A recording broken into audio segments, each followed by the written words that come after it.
Chapter 23 of Tanya, following our annual cycle. And here the Alter Rebbe continues in the theme that we were talking about, that God created the world through speech. And we explained in the last chapter that this concept of speech that we have by us is that once you speak, the words get separated from you. Even though by God nothing gets separated from Him, but it's true to a certain extent by us, the receivers, that it's possible that we can feel totally separate and disconnected from God. And those who follow the way of sin and turn away from God, and in the world of klippa, of the other side of holiness, that there's total disconnect from God, at least from their point of view, even to the point that God doesn't exist.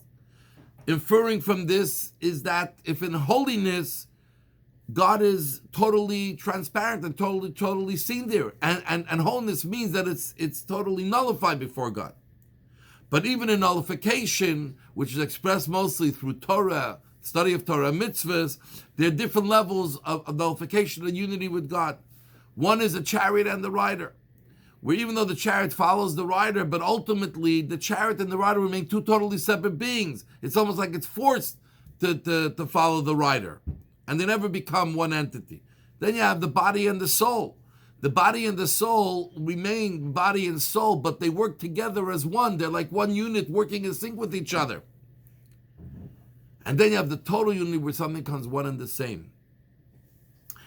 And where there's no distinct identity, where it becomes totally unified. And this is the difference between Torah and mitzvos. In mitzvos, which mitzvos represent the organs of God, we call the 613 commandments 613 organs and parts of God in this world. So God's desire gets expressed in 613 different ways here in this world. And when you do a mitzvah, at that point the soul of the person becomes unified through God through the mitzvah that is being done. The soul and its faculties become unified like a body and a soul, where they work together. The mitzvah has to be done in this world, and they work together by fulfilling God's will in this world. They become unified like body and soul. What about the body who is doing the mitzvah, the physical aspect of the person? So there, they also become connected, but like a chariot and its rider, because ultimately the body, God is not seen in the body. God is hidden within the body, not like the soul where God is revealed. But the body follows the soul and allows the soul to express itself to do the mitzvah through the body. So therefore the body becomes nullified like the chariot before its rider. But then you have the unity that exists with Torah, study of Torah. Torah is God's will and God's wisdom. And God's will and God's wisdom is one with God. So the essence of God is connected to His will and His wisdom. And therefore, there's no concealment at all. There's nothing being concealed from God. And the body and the soul and every part that's involved in the study of Torah becomes unified, totally one with God, because nothing gets in the way. And this unity that exists through the study of Torah as one is even greater than the unity of God with the world that He created.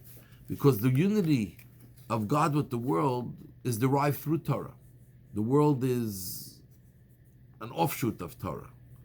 The rays of Torah come into the world. So the world is, Torah is above the world.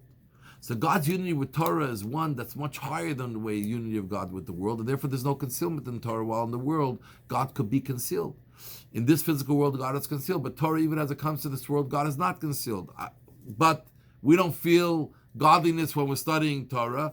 That's the body doesn't feel it, but the soul feels it. Even now, the soul feels the unity that exists between God and Torah. So therefore, this essential light of God encompasses the world, and it's not enclosed in the world. It's too great to be enclosed in the world. And this is why Torah is greater than all the other commandments. It's a commandment, but it's equal to all other commandments. Because the unity that exists through Torah doesn't exist in anything else. And this is what it says: if there's no wisdom, there's no fear of God. There's fear of God that exists before wisdom. You have to have fear of God simply to be able to know that you have to study His Torah and you have to listen to His ways. But once you come unified to God through Torah, then you reach a new level of fear of God. It's connected to the essence of God. So this concludes chapter 23. For all of our other videos on Tanya, go to Chabad of the Town's YouTube channel.